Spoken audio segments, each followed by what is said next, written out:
What the hell happened? Why couldn't the Cowboys continue to just run up the score the other night against the Los Angeles Chargers? We're going to talk about it here afternoon. Early afternoon, late morning. Yeah, it all just runs together because I didn't get out of there till it was dark. And then, I didn't really see the sun that day. It was early, get out there, and then go in there. But yeah, I'm used to night games, and I'm not used to the noon kickoffs, and it changes everything up. When you're irrelevant, you get moved out of the night spot. Exactly. All right, let's do some post-hunt clarity. Take a look at a couple different topics. A lot of this is going to be spent, though, we're going to finish things up in this segment with a look at get on the fan cam. Why people don't understand how Cover 2 works and Cover 2 rules. And this was a fight on social media yesterday, too, because there were a bunch of people coming through going, these are the rules, this is what it is, this is what you're supposed to do, this is what he's responsible for. Diggs was confused by it. This is why Diggs wasn't getting out there, because he doesn't understand Cover 2. And there's certain rules that change whenever they talk about communication all year of, when somebody shifts or when somebody does this, it can completely change things. It completely changed things, and Diggs didn't completely change, and that was the problem. But before that, why the passing game slowed down. So they did a good job, the Chargers do, and they always do, of mixing up their coverages. They do a bunch of different looks. They're not really heavily committed to any one thing. They play a lot of Cover 4 relative to what other teams play, and that was something that Arizona gave Dallas trouble with. But basically, this just came down to they were executing better, because that's what their scheme is. Their scheme is execution. They were executing better, and they were generating more pass rush in the second half. Dallas's offensive line, I thought, I don't know how you guys felt about it watching it at home, but the first half of the game, I felt like Dallas's offensive line was holding up pretty good. Yeah. And then in the second half, you started seeing a little bit more leakage, and it started affecting things. And especially the secondary just started executing the game plan better, played more discipline. There were a couple of different instances in this game in the first half where they looked confused, where they didn't know what Dallas was doing. And you had guys that were biting on fakes or jumping routes and then having to catch themselves and go back. But this ultimately just came down to, it looked like they were just executing better, and a lot of the reads weren't there for Dak the same way. Tyler Smith holding up at left tackle. Here we go. So he played fine. He was not great. He was definitely responsible for a couple of different pressures where it blew up a play, where it's okay, you would have been able to push something down the field if you would have held tight in there. I don't hold that against him as some big problem, because he's A, been compromised this year. He's been hurt all year. B, he is jumping out to tackle and guard are just, especially in your pass sets, they're different. Zach Martin talked about this a couple years ago, that the run blocking is in a large way going to be very similar, no matter what. If you're tackle or guard, a lot of what you're being taught to do is going to be similar. The pass protection is where it's different. And so that's probably where he's feeling a little more uncomfortable. And he settled in as the game went on. He got better as the game went on. The line didn't. The line started playing poor as the game went along in pass protection, but he was getting better. I still think he could be a Pro Bowl level left tackle. I think he's really, really good. I don't know if your line is as good with Tyler at left tackle, Bass at left guard versus Guyton at left tackle and Smith at left guard. Let's start off here with the possible indictment of Tyler Guyton. How surprised, being surprised that Tyler Smith played left tackle is way lower on the surprise scale than Brian Schottenheimer saying he's the left tackle for the rest of the regular season. Mm-hmm. And Jerry Jones was asked about that after. Well, no, but he's there as a tackle. We've had the great experience of moving Larry Allen out there, and he makes all pro. But we've always thought that Tyler Smith could be a great left tackle. But that's not to say that we don't think that we've got a good chance with Guyton of having our left tackle there. I don't want to imply that at all. Is this A, an indictment of Guyton, or B, more of an indictment of Steele? Let's start there. So it requires... Because the thought being, as you mentioned in the 6 o'clock hour, get rid of Steele, which I don't think anyone have a major problem with, and then have Guyton play right tackle. Right. So on the surface, it very much looks like this is a Guyton problem. And I don't think Steele's been as bad as a lot of other people have. I think that he's played decent in stretches where people were kind of dinging him for stuff, where I don't think he was always the one that was responsible for some of the issues. But Like you have to be pretty stunned that they're thinking about Tyler Smith being the new left tackle. Yeah, if it's about Guyton, I'm stunned. If it's about Steele, I get it. I think he's been good enough. They, looking at the number, the cap figure, where his financials are, beginning of the year, you got to remember. Who? Steele.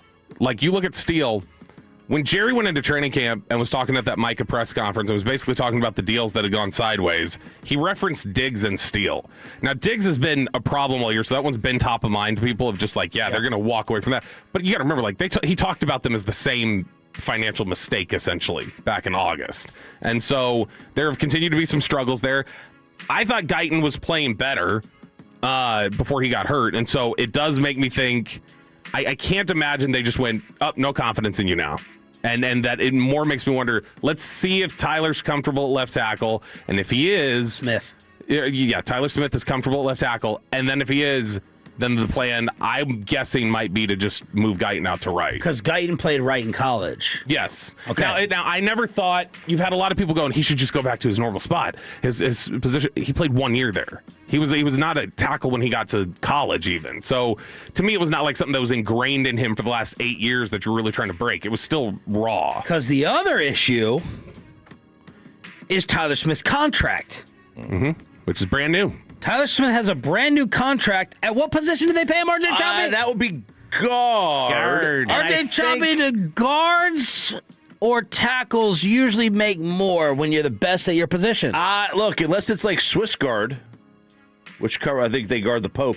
Okay. No, I would assume the tackle. I would assume the tackle. Yeah. I think your assumption would be correct. So, I'm Tyler Smith's agent, who we saw out in Oxnard. This is Joe Panos. Yeah, Goldberg. Former lineman. I see Panos more than Goldberg. That's an inside joke used to be a great friend at college. I don't want to get into it too much. Is good text buddy. But it's like me. I'm just a good text buddy. I don't go. No, but if I invited you, you would. Yeah. You would initiate it. I think if we were closer. Yes. You know what I mean? We've always just lived like 45 minutes away. At least, at minimum. Anyway, if I'm Tyler Smith's agent, how many games, when do I get on the phone and call Steven and complain? Because they're saying this is the rest of the regular season. And then they said, we'll see about the future. So they are definitely contemplating. Right now, he is the highest paid guard in the NFL. Tyler Smith is. If he is switching to tackle, he becomes the 9th highest paid tackle. But, I mean, maybe that's the idea. Now, typically, Joe Panos has been a little friendlier to them in negotiations than some others. He was Tyron Smith's agent. At one point, I believe he was Lyle. He had Frederick. So, they were able to get deals done with them that were just kind of smooth and easy and didn't cause many problems. I guess I let this play out, and then off season, the next day, I'm calling Steven, and I'm saying, we have to renegotiate. We're going to tear this up. There's going to be a problem if you're planning on this for next year. It's going to be a big problem. Now, I guess, and then the counter will be, well, okay, where do you think his value should be at tackle? Is it unfair to pay him as the 9th highest left tackle? Was it tackle or left tackle? Tackle. Okay. Is it unfair to pay him as it is? Well, I mean, if he hasn't done it. They would say if that position's so valuable to you. Why is it unfair if he hasn't done it? The Cowboys would say, we're giving you we're making him a top 10 tackle sight unseen. Yeah, that yes. Like from the Cowboys, I'm saying it's unfair to expect that if you're Tyler. And they would say you trust him so much that you're going to move him from being the best guard, highest paid guard in football to just blindly shifting him to the most important position on the offensive line. You clearly think he can do it. Right. And so That's what the tug of war would be. Yeah, and just to them, they go, they would in all likelihood say, no, you pay for positional value and you pay for what your expectation is of them. Like a lot of times you don't pay people for what they've done. You're paying people for what you think they'll do. Okay. So they would, I'm sure Tyler's side would say, you are putting him out there at left tackle because you need him there. And that's clearly not a good financial position for you to be in. Because if we hold out, now your left tackle position is F. Oh, I'm totally team Tyler. I'm totally team Tyler. It's like hiring someone for the night show and then the next week putting them in morning drive. which I know Blake Elliott thinks is going to happen at some point. The same price. At the same price. Yeah. That's messed up. That's, I'm team talent.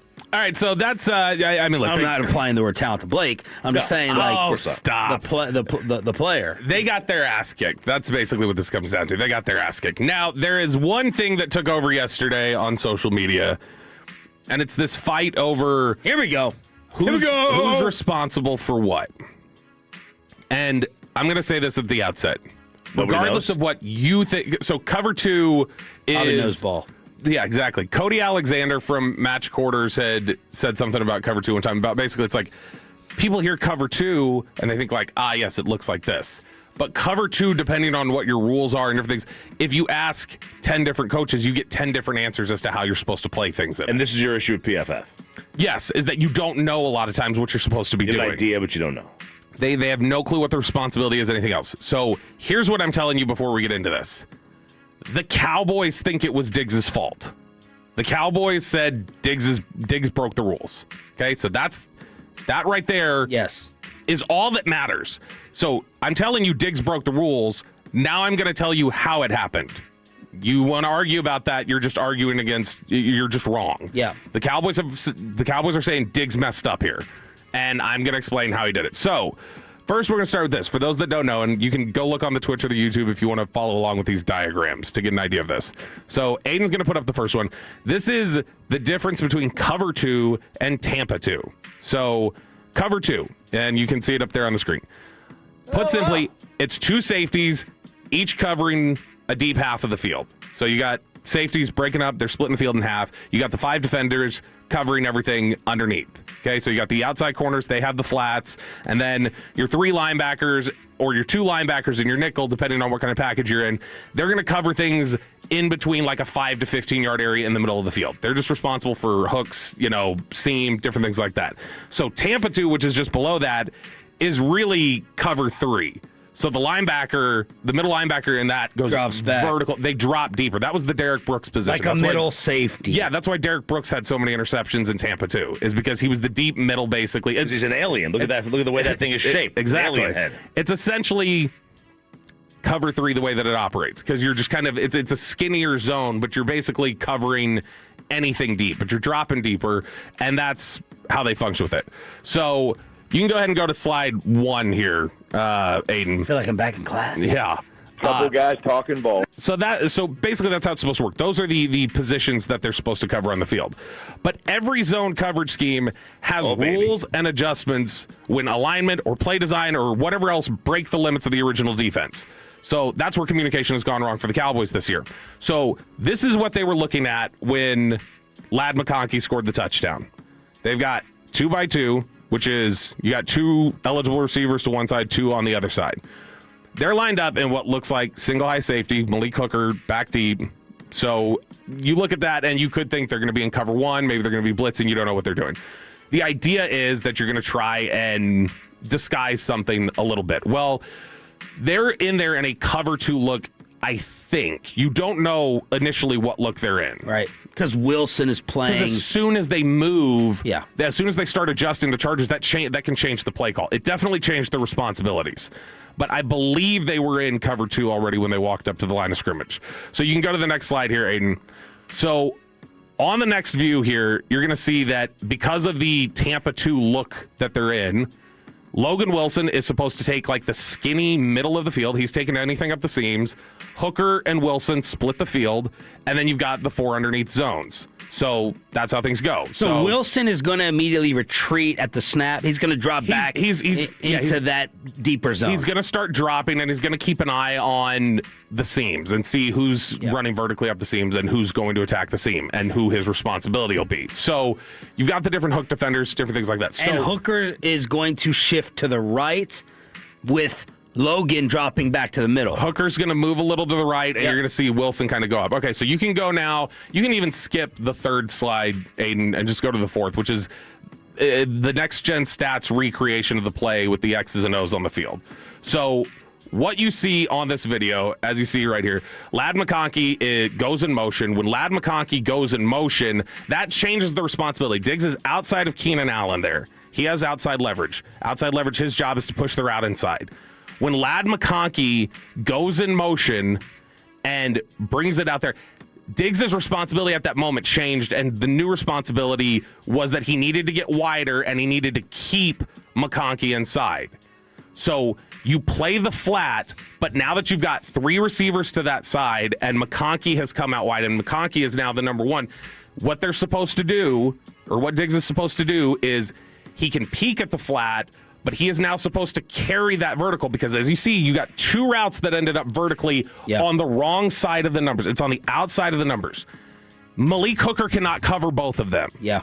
Now, there's a bunch of people who are going... Malik is taking 13. And there's a bunch of people... And so when you watch the play out, Logan Wilson initially drops back because he's got 86, which is Gadsden, and he sees Gadsden attacking the seam. And as soon as he sees he's curling, he starts widening. He starts going out to the outside to help coverage there because that's where the routes are funneling. But Diggs here is supposed to take the wheel. You're supposed to sink whenever, and then you can peek at the flat, but there's no instance. People go, well, who's covering the flat? There is 0 instance where they want the route going to the end zone busted and left open in the name of covering the flat. They would tell Diggs, give up the flat. At that point, the way they were screwed at the snap of the ball because he didn't get wide enough. So he left McConkey a free run to the sideline, basically, to go vertical. Allen's already running up there. Hooker has no chance to get to the outside. Now, a lot of people were saying, you're supposed to split it. You're supposed to split the wheel, and you're supposed to split the Keenan Allen. No, you're not. Not in the Cowboys rules. Maybe in other people's rules, fine. The Cowboys rule said that when motion went to the outside, Diggs' responsibility changed, and given what they saw after the snap, he was supposed to carry the wheel. He didn't. This was his fault. So anybody who's trying to say, well, that wasn't Diggs in coverage, or that was zone, they just picked up for the zone. No, that was 100% Trayvon Diggs cooked them at the snap because he didn't react the way he was supposed to the motion. Bobby knows ball. Hey, let's talk ball. We're the ball knowers, and we just talk ball. Hey. Well done. Well done. And I am on the text chain from the very important person in Frisco that did say it was on Diggs. So I seen it myself. There you go. Well done, Roberto.